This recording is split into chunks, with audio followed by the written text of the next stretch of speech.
Saudara, pasca banjir bandang yang melanda Kabupaten Mamasa, Sulawesi Barat, sejumlah relawan bersama TNI dan Polri mulai membersihkan sisa-sisa material banjir.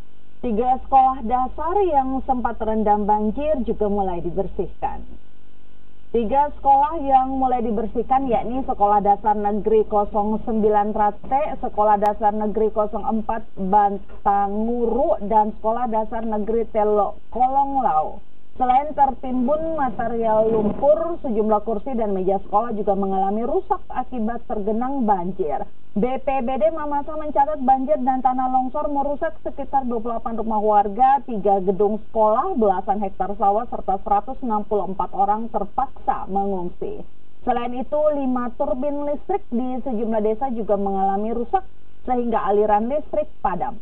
Kalau boleh dikata lumpuh total sekolah ini, tidak ada yang bisa diselamatkan. Iya. Ini apa saja yang rusak? Buku-buku, bangku, kursi, bahkan banyak alat-alat elektronik yang lain, administrasi sekolah, itu boleh dikata lumpuh rusak semua. Jadi diliburkan siswanya? Untuk sementara ya kami liburkan. Kalau kelas 6 rencana ya karena dekat ujian ya mungkin 2 hari ini di mana saya tempatnya bisa sekolah, bisa belajar.